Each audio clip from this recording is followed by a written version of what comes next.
What's up guys, Blade Master here, going to be bringing you some more unit band beta action. This is round 2, game 1 between Evilbookie and Future Shot. Now Evilbookie already used Macedon and Egypt in his first round games, and Future Shot on the other hand was placed directly into round 2. So he does not, he has a full stack of units or full stack of factions that he can avail. He has got the first faction and map pick as well, and he has gone with Yathrib. Yathrib is a pretty interesting map. It's mostly balanced. I mean, over here is a bit of imbalance, but like round 2, people will move down and they'll fight in the center. At least I'd hope so. So Future Shot for his first faction choice has gone with Galatia, and Evilbookie has countered with Syracuse. Galatia is not a very strong faction in unit band beta, so I guess it makes sense for him to use it as the first faction for him. I mean, Galatian swords are very good, but you know, they can get like Galatia can get very easily nerfed by 2 bans because they have a very limited roster, a very cost-effective roster, but they depend on 2 units to really make them work. So Evilbookie had the first set of bans. He decided to, of course, ban Galatian Legionaries and Galatian Raiders, which are both of the units that I would recommend anyone ban because they are both of them are very good. Maybe I would have banned the Cappadocian, but not really, because you can only bring 2 Cappadocian. And honestly, how deadly are 2 melee cav versus maybe 4 very, very cost-effective Javelin Cavalry and 6 excellent Galatian Legionaries. So the fact that he's banned both of them pushes the balance in the favor of Syracuse pretty heavily. On the other hand, Future Shot has banned Thorax Swordsman and Thureos Spears for Evilbookie. Not necessarily agree with this ban choice. I would have banned the Thorax Hoplites and the Thorax Swordsman. I think that could be a pretty effective ban. Thorax Hoplites will be crucial for Syracuse to win. But you're already on a severe back foot if you're playing with Galatia and you don't have any Galatian Legionaries. So with all that being said, let's go ahead and take a look at Syracuse's army.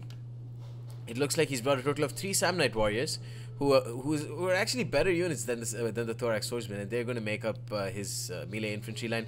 He's also got a couple of Mercenary Veteran Hoplites, so his center is very, very solid.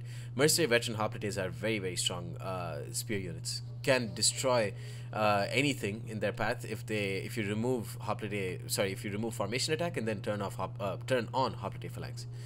Behind them, he's brought 3 cheap slingers and 1 mercenary ballistic slinger on his left.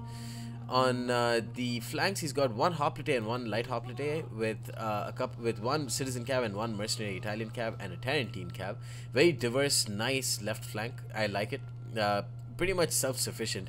You've got a quick unit in the light hoplites that can chase away retreating cav. You have a solid spear unit in the hoplites. You've got a cavalry unit that has a 15 bonus versus cav in the mercenary Italian cav. You have an all-purpose cav in the citizen cav that has better armor and can protect against missiles maybe. And then finally you have the Tarentine cav that can help support. So, it's a self-sufficient army, just the flanks. He's also got a Thorax Hoplite General. Let's see, he's got a Commander General. And for Galatia, we can see 1, 2, 3, 4, 5, 6 Galatian swords, and some of them have got some single experience upgrades, boosting up their morale. Sorry, their morale and their melee attack. He's also got a total of 3 mercenary Syrian archers behind them. As you can see, the Evilbookie is pushing pretty heavily on his left flank, and he's getting ready to get a coordinated charge, a rear charge immediately with his mercenary Italian cav onto these Galatian swordsmen. They don't have the greatest morale in the world. They have only 40 morale, so you can see they're going to take a lot of damage, especially after a clean charge from those Samnite warriors. Here though, the excess units in the main line is going to pay off. It was 5 versus 6, so very, very effectively used the extra Galatian swords to push away these slingers, who are actually inflicting a fair bit of damage against the mercenary Syrian archers. Meanwhile, the left flank is slowly advancing up, but one of the Galatian swords has already died. Now he's going to bring a Galatian spear to try and hold out the mercenary Samnite warrior, but the Samnite warrior is going to beast out that engagement. But you can see how much of an impact that rear charge did, because these Samnite warriors, the Galatian swords, are holding up decently. They're still at 107 men, and these Galatian swords on the other hand have routed immediately. So just goes to show that was an excellent move, using rapid advance very smartly to try and catch these mercenary Cappadocian cav. They don't do that successfully, but the mercenary Italian cav is going to come in. Future shot got caught, and these light hoplites have not. No, I just wanted to make it rhyme. Sorry, but they're gonna do a lot of damage to the mercenary Cappadocian cav since they caught them in the rear. So far, the early stage engagements have gone very decisively in the favor of Evilbookie, and very smart play from him. And now this hoplite is going to rear charge the Galatian spear. They don't have good morale either. They have actually 55 morale, which is actually half decent for how cheap that unit is. Here, the mercenary Samnite warrior got attacked in the rear by that Galatian sword. So well done using his sword, Hex's sword unit to rear charge the Samnite warrior. But that means these slingers are did a fair bit of damage on that Galatian swords and basically routed them off the field. Here, hoplites and hoplite phalanx in formation attack, not going to do well against this solitary Galatian nobleman brought. Also some noble horse being brought. The have a very depleted Galatian sword is going to attack the Thorax hoplite general. Noble horse is not a good unit in my opinion. A total of 4 cavalry were brought, I believe, and some of the 2 Cappadocian cav and 2 noble cav. And you know, the Cappadocians are cost effective, noble horse are not. These Cappadocians are going to do a great job rear charging the light hoplites. They're already exhausted because of rapid advance, and now they're already in red morale because they got charged in the rear, along with the morale penalties that being exhausted provides. They're going to rout fairly quickly. The mercenary Syrian archers haven't been used optimally. They've been fighting at Balearic slingers and regular slingers for the most part, which is definitely not what you want to do. Meanwhile, these 2 Celtic skirmishers were brought for Galatia, and one of them is already dying, wavering and routing. But the noble horse general has managed to catch the mercenary Italian cavalry in the rear, but hoplites are coming in to support, and it's not looking good. The other noble horses very successfully rear charged the other light hoplites, who've gotten a lot of kills, 27 kills. Total of 3 horse skirmishers were brought, but you know, as you can see, the engagement just started so quickly that the horse skirmishers really couldn't do much. These Celtic skirmishers getting into an excellent position and then firing into the rear of these hoplites. Very well done there by Future Shot. So you can see the hoplites getting slaughtered there. More Galatian noblemen really should have been brought. You can see how well they beasted out this engagement against the hoplites. So I just need to... Wow, perfect timing. He got shot in the bum. He got shot in the bum, dude. It's perfect.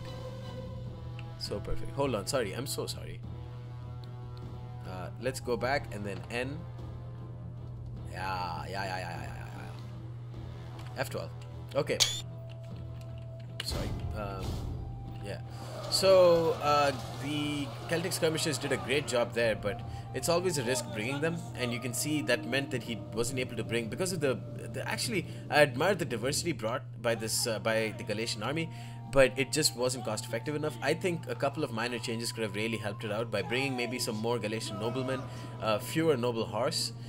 Because you know, you don't need to be afraid of Syracuse's cavalry threat, so you don't need to bring noble horse. A max of 2 Cappadocian cav would do beautifully, and then the Galatian noblemen would be able to destroy most of the mid-tier options that Syracuse can bring.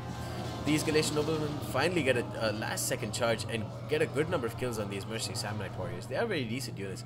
32 charge, 74 melee defense. You pop shield wall on them and they'll tank out for a long time. But it was a very nice Syracusan army. This is all in all a very decent match, fun match to watch. Pulling his mercenary Syrian archers to the top of the hill so they get you know, a nice advantage shooting downhill into these slingers. But honestly, that was another big mistake made by Future Shot. I think he should have just started firing, and since he had a big mass mass disadvantage, he had lower mass in his units. He could have just pulled back because they're quicker than the very heavy units that Syracuse brought as a main line. Shouldn't have let the mainline engagement start as quickly, and should have got his excess mercenary horse skirmishers to circle around and maybe pepper some fire into the hoplites or into the mercenary Italian cav and stuff. These mercenary horse skirmishers, one of them actually did pretty well, and they are very good units at sniping off enemy cavalry and enemy expensive units, basically, with that 41 missile damage. These Celtic skirmishers have done brilliantly. 91 kills, about to get a single XP chevron, and still at full strength. The 2 Cappadocian Cavs still remain, so something like a chance remains for Galatia, because this Galatian nobleman will still tank out this engagement as long as these mercenary veteran hoplites get rear charged. So I don't know why he brought the Celtic skirmishers here. He really should have been firing into the rear. Maybe they're out of ammo. I would have loved to see these Celtic skirmishers slaughter the mercenary veterans in the rear. That would be perfect use. I mean, he's used this Celtic skirmisher very well so far. Maybe, most likely they're out of ammo. The mercenary Syrian archers, though, he used one set of skirmishers very well. The other one, not so well. They've been wasting their ammo on the Balearic slingers and the regular slingers the whole game. Here the Cappadocian Cav circling around, don't know what to do. The mercenary Samnite warriors are a pretty decent target for them, but the hoplites are in very close support. The noble horse still remain. The noble horse general actually did fairly decently. The other noble horse about to get a single XP chevron, just a bit too expensive for them to really be cost effective.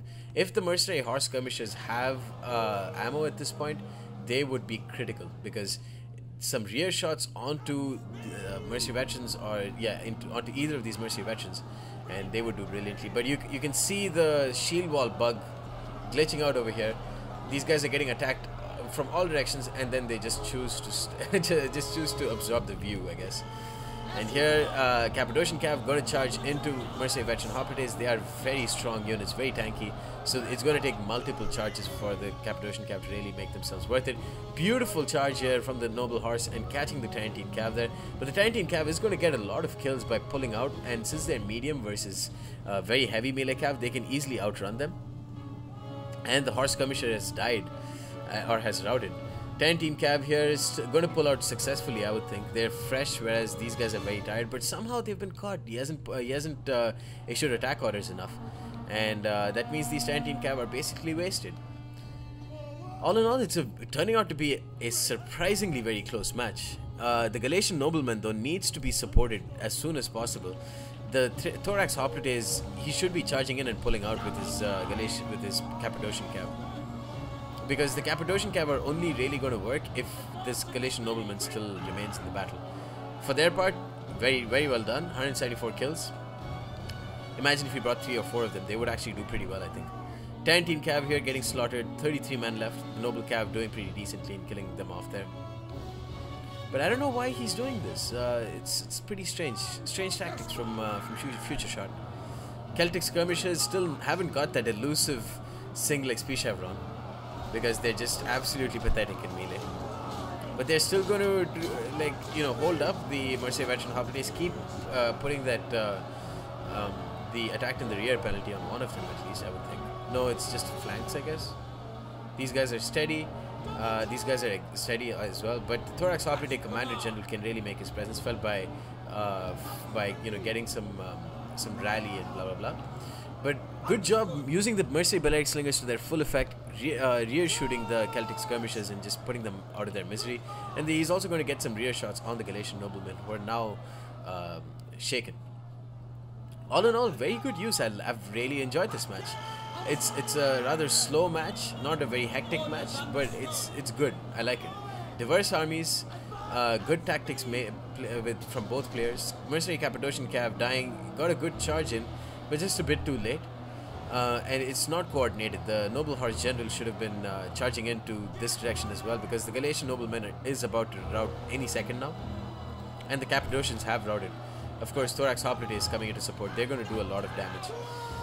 Cappadocian Cav, noble horse is going to get a lot of HP damage on the mercenary Samnites. Need to be pulled out immediately, but they're going to stay in combat, and so is the noble horse general. They're just too few in number. Wow, full strength mercenary Cappadocian Cav rear charging this mercenary veteran hoplite. Nothing, no damage though. They're only very slowly racking up the kills. And now that the general basically, wavering army loss is unfortunate.